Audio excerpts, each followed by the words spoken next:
Right. Where do we start with all that? Well, he's an umpire. It's out. Oh, what are we debating? Let me just see. Every player, the crowd have gone mad because they don't understand it. They don't know the laws. Don't know it. Every player, 100%, has said that's just out. It's just out. Ben Stokes didn't. Well, Ben Stokes asked, according to that, did you call the end of the over? So he must know that there's a little problem there. Yeah. I mean, the other thing, would I do this, would I not? Just if they say, as Pat Cummins was saying there, that we've noticed that he keeps doing it, let's say, mate, if you carry on doing that, we're going to run you out. Stay in your ground. There's a bit of that you can do, but, I mean, they've orchestrated that. They've known it's coming, and on that delivery, it's going to be a bouncer. He'll walk out of his crease, run him out. He's out.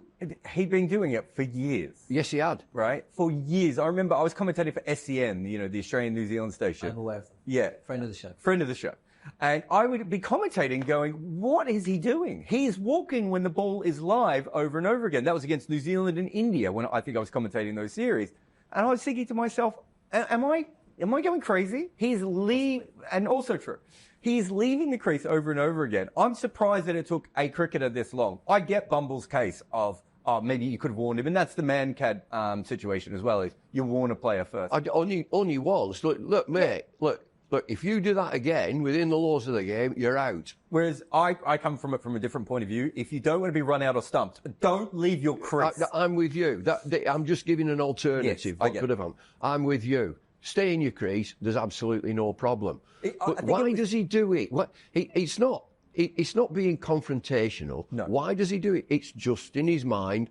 I've missed it. I'm going to go and tap the pitch. He loves gardening, doesn't he? He's in the middle of that pitch more than any cricketer I think I've ever covered in my life. He's always in the middle of that wicket. Yeah. And it's part of his bubble, isn't it? The ball is finished. I'm going to go down. I'm going to look at the pitch. I'm going to talk to someone. And he's a busy kind of player. But you can't leave until the ball is dead. And the ball is not dead at that stage. The other, he goes, so he's batting here. Bairstow goes that way. Sachin Tendulkar, let's talk about Sachin. He would go the other way. Yeah. He would go towards the umpire in his own little bubble again. He's played the ball, he's left the ball.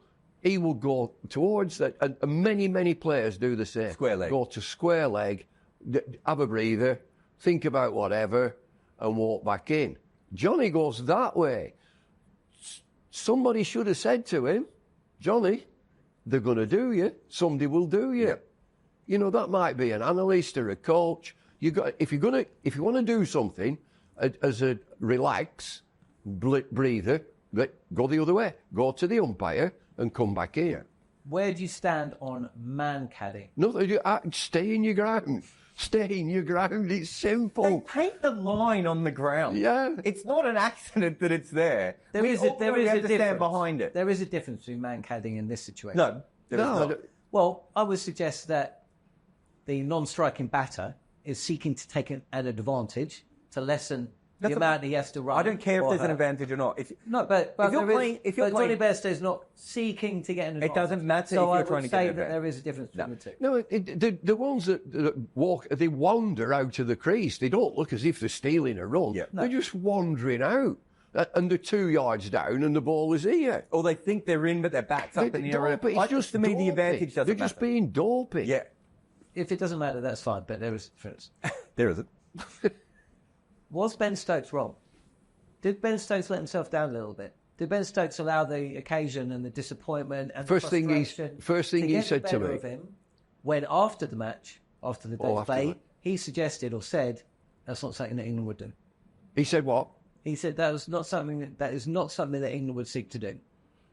Well, I think England have tried to do it on various occasions. We've seen Bairstow keeping in county games do things like that, waiting for a batter to lift his foot afterwards. Talking about Stokes. No, the point is... Do you think Stokes let the occasion get the better of him a little bit there? I think he was upset that one of his star players went out in a situation where they were going to win a game and he said a thing. Yeah. He did it. That's okay, isn't it? Yeah, I mean, sometimes... but hang on, sometimes you're interviewed after the game, you say something that you think, Christ, I shouldn't have said that. Well, I mean, just to give us an example, is there anything, I don't know, about flipping murdering or anything Yeah, that you could you might have said once? And the funny thing about that, and you all know Peter Baxter, Peter from... we see him every year, the CWC. He was the producer, and I've done the interviewing and said, and we flipping murdered them, and they know it. And so I've done that's the written press, and then I had to do the electronic with Peter. And he was a friend, he was a good friend. And he said, how did that go, do you think? Oh, I said, I think he'll have a cup of tea. I said, it went fine in there. He said, I don't think so. I said, why? He said, you've just given a soundbite there. He said, they'll be all over it. And they were, and the embarrassment was we still remember it 30 years old. But, the embarrassment to me was I'm feeling that I've let Dave Houghton down, Ed O'Brandy's, the Flowers. Oh no. I've let them down. I made my peace very quickly. I made my peace. But that was an emotional game for you. I remember you're on the boundary during that game. Watching the wides. And you are walking back and forth you could see every beat in your head is popping. And you're living every moment. They put the microphone in front. You say the thing. Now, you probably don't think, well, maybe we didn't flip and murder him as much as I thought, looking back at it 30 years later, Zimbabwe. But at the time, you didn't feel that. I tried to explain in football terms, which, I love my football. I'm from the north, and I've been to a game, and it's 0-0. We've missed a penalty. We've hit the bar. We've hit the post. The goalkeeper's had a worldie. We flipping murdered him. We absolutely were. And, that seemed to be, in cricketing terms, offensive, and it wasn't meant to be. Where does... Oh, no, come on. I was going to say, it's funny. I think this particular incident, Ben Stokes is allowed to be upset. Jonny Bairstow is allowed to be upset. Also, Jonny Bairstow should learn a lesson. Stuart Broad probably should know better. He played the game. Yeah. Oh, no, Stuart's being Stuart. Yeah, fine. That's he's the king troll of cricket. I'm all on his side.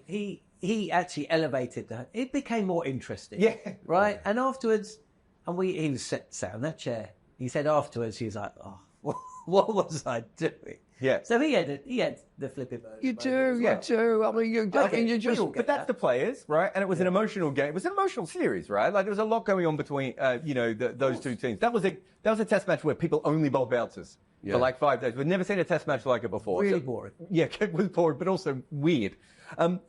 But you then, it's the follow-on that was so hilarious. And it's a bit like the Stuart Broad edge to slip, where it's like, we didn't edge it to slip, it hit the keeper's glove, but no one remembers that. That glove has been photoshopped out of everyone else. Glove was an E. Whatever it hit. Anyway, it was photoshopped. It's all photoshopped out. But the point being is that, that became such a big story. Talk TV had about 9 different segments on it that night. And I remember Vanessa Feltz, I don't know who Vanessa Feltz is. Yeah. She asked me on her show, came in. Friend of the show. Friend of the show, Vanessa. And she's asking me these, really pious questions about this stumping and everything. And I'm laughing. And I was just like, it's a stumping, it's quite funny, it's happened. She said, Jarrod, I think you're not taking this very seriously. And I was like, it's a stump, illegal stumping in cricket. You just had riots in France on before me. Yeah. But it really did become a moral issue when realistically to people like me and Bumble, it's like, mate, don't leave your ground unless the umpire has called over. That's it. Is there such thing as spirit of cricket? Well, look at me. No. I thought you were going to say, he is a living embodiment of cricket. Does the spirit of cricket exist? No, it's nonsense, isn't it? It's nonsense. Yeah. So, spirit of cricket. Well, who's got the gates at Lord's? Who's to go with the gates? W.G. Grace. Okay. Yeah. W.G. Grace did many dodgy things in cricket all the way through, right? You can find allegations that he might have fixed games, right? I'm not saying he ever did because there's no proof. Sorry, he's long gone. Yeah. So we can actually say whatever. But I'm saying there's no proof of it, but there are allegations that he fixed games. There is no doubt that he double booked games, that he didn't turn up to things. He got paid more than the professionals. He cheated in games. He got his score changed, all these sorts of things, right? He did all of that, and he's got the gates at Lord's. You tell me that there's something called spirit of cricket? He was the most famous person. He's the person that Monty Python used for God, right? That's how elevated he is as a person. But the spirit of cricket exists, and he has gates at that ground and is the most revered person in cricket ever. Yeah, but he doesn't own cricket, right? He's the face of it. No, he's not. So, for you go 100 years he was the face of the game. You go to India and you tell me who is the face of cricket. That's now. There ain't going to be anybody saying WG. For 100 years, people were talking about the spirit of cricket while they were openly cheering a cheat. Is there such thing as the spirit of cricket? No. So when Ian Bell hits the ball to the boundary, the ball doesn't go over the rope. He thinks he's gone for 4, starts walking off, thrown in by, I don't know, Stuart Binney maybe. MS Dhoni whips off the bows. Ian Bell's given out. They all troop off. And then lo and behold, after tea, Ian Bell's come back out on the pitch. And India have basically said, we can't be bothered with all this yet. Go on, England. That's still Stop moaning. Is that filed? If I open the dictionary of the spirit of cricket, that's probably somewhere in there. Well, what's the spirit of cricket is nothing. That's going back to what he was saying before. If sometimes you give players warnings. There's many sports that's where, spirit of but cricket, you do. You have that in golf. You have that in tennis. You have players who golf. Right, but we don't call it that, do we? Well, so why is it the spirit of cricket? Because we've called it. No, because Rich people wanted us to pretend that it was it, and there's a lecture every year about it. There's something that comes out of the great and the good. It must exist then. Well, it's nice to think it exists. It existed then, didn't it? What is that then? I've just watched. So hang on. If there is no such thing as a spirit of cricket, what the hell was that about? What the hell was MS Dhoni doing when he just let Ian Bell come back out on the pitch? That's called humanity? Yeah, sometimes people do. Or the spirit of absolutely. cricket. But the spirit of cricket isn't a thing. You just keep saying the same phrase over and over again. Define the spirit of cricket. That's an incident. Define the spirit of cricket, and I will agree or disagree with you. Okay, last week in a county game. No, you're talking about an incident again. Define the spirit of cricket. Fair play, common sense. None of those things exist. That's all. And an agreement and an understanding that sometimes an incident overweighs the laws that are written in the game. That's humanity. That has nothing to do with the sport of cricket. So that you happens telling in me every sport in the world. We have races in athletics not where doubting people pick up for other 1 people. minute But we that don't talk common about the spirit sense, of athletics. humanity, and fair play doesn't exist in other sports. But common sense is a nonsense term anyway, invented by politicians and people who don't understand the world. Cricket, maybe, you go but back it still to exists. You go back it to doesn't exist. The statement is it's not cricket. Oh, it's not cricket, and it was an elitist game. We're trying to get rid of all that, and we've got a spirit of cricket. Get rid of it. Suggested it existed. Back when I played, and you nick one, and it's a bit low to second slip. You didn't. The umpire. You just said to the guy, "Did you catch it?" And he'd say yes or "I don't know." If he said yes, he just walked off. If he said "I don't know," 99.9% the umpire would say "Neither do I." It's not out. If he says "I don't know," leaves it to the umpire, he'd say "Neither do I." It's not out. And now we've got the cameras. It's foreshortening, and the player, the batter, doesn't believe the player who's caught it. I don't believe you. There's no spirit of cricket. There's no such thing as common sense either. I can't believe you use that in a definition for anything. What time is it? What time is it? Start the car. Right. On AM, on DAB, via the talkSPORT app and on your smart speaker. talkSPORT.